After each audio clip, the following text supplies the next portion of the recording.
Hai teman-teman yang berbahagia, berjumpa kembali dengan saya Dr. Andri, spesialis kedokteran jiwa dari Omni Hospital Alam Sutera Tangerang. Di kesempatan kali ini saya ingin sedikit berbincang tentang suatu keadaan yang mungkin kita bisa punyai, yaitu ketakutan. Ketakutan akan hidup ini yang tidak pasti, dan mungkin seringkali kita temukan di dalam prakteknya ada beberapa orang yang sulit untuk mengatasi ketakutan hal tersebut. Biasanya hal ini dikaitkan karena ketakutan itu sebenarnya belum ada, tetapi sudah dibayangkan oleh si pasien. Dan ini menyebabkan permasalahan yang sangat berat buat sebagian orang, dan mungkin akan mengganggu kehidupan dan keadaan orang itu sendiri.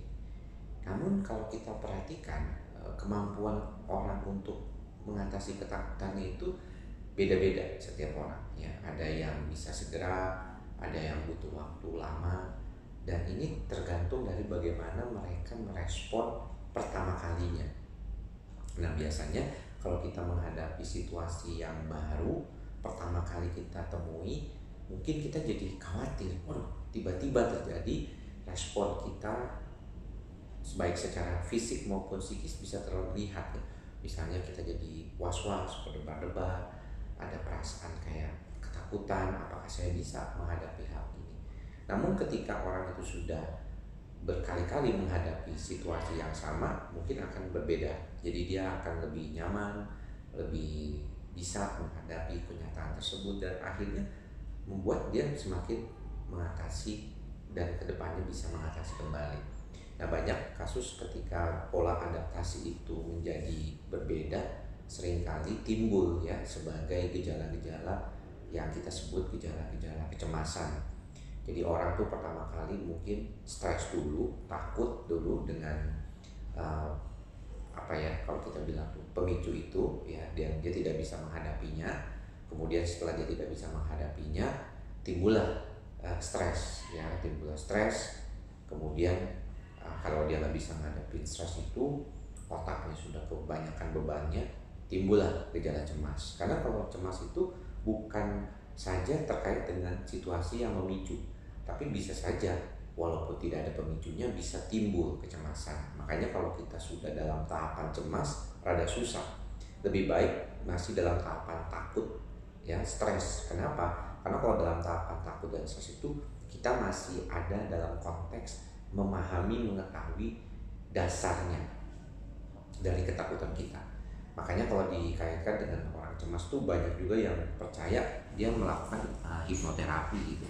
Kenapa dia hipnoterapi? Karena dia takut kalau misalnya dia nggak tahu nih sebenarnya dasar dari kecemasan ini apa, dan orang itu jadinya makin tambah berasa sulit gitu untuk mengatasi keadaannya kalau misalnya dia itu berada pada kondisi kekhawatiran tersebut.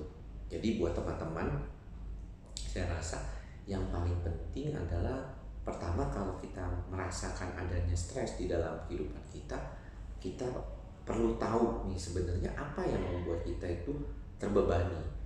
Apakah tadi ada rasa ketakutan, apakah memang berkaitan dengan situasi yang baru yang belum pernah dihadapi sebelumnya gitu.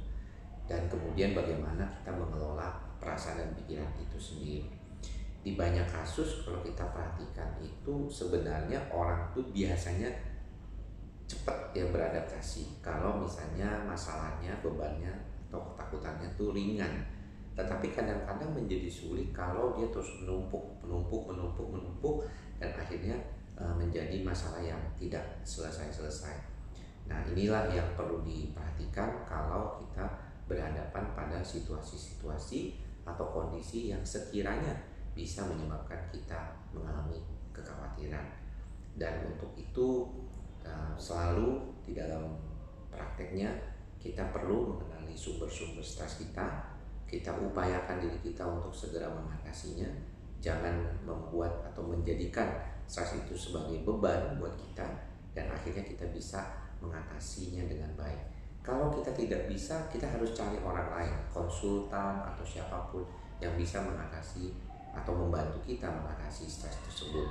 Kalau nggak bisa juga dan akhirnya menyebabkan terjadinya tekanan stres yang mengurangi kecemasan itu sendiri akan tidak bisa, ya udah jadinya bisa jadi cemas. Nah, caranya untuk mengatasinya salah satunya memang bagaimana kita bisa menerima apa adanya, menerima apa adanya keadaan yang ada di sekitar kita, dan kemampuan kita untuk menerima apa adanya ini yang penting untuk dilakukan. Karena kalau orang itu udah keburu mikirin yang belum terjadi, seringkali malah dia makin tambah stres. Jadi perlu dia menerima keadaan sebagaimana padanya, mengurai perasaan-perasaan cemas yang ada di dalam dirinya, dan bisa mengatasi kondisi tersebut kalau memang memungkinkan. Namun yang paling penting adalah apapun yang terjadi dalam diri kita sebenarnya adalah suatu proses yang kita semua bisa alami. Jadi kalau kita udah nolak duluan, persepsi kita negatif, kenapa ini bisa terjadi pada saya, kenapa ini bisa terjadi sekarang, maka kita tidak akan bisa maju.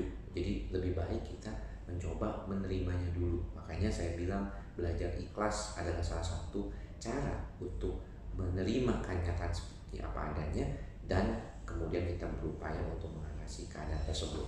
Mindfulness based therapy juga mencoba untuk masukkan proses seperti ini, kemampuan untuk menerima apa adanya dulu, dan kemudian bagaimana mengelola perasaan itu sendiri ke depannya.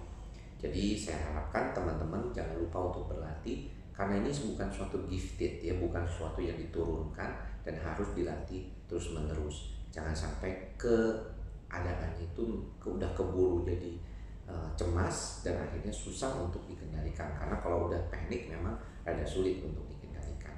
Demikian apa yang bisa saya sampaikan, mudah-mudahan bermanfaat. Sampai bertemu lagi di video singkat saya berikutnya yang berkaitan bagaimana mengatasi stres dan ketakutan.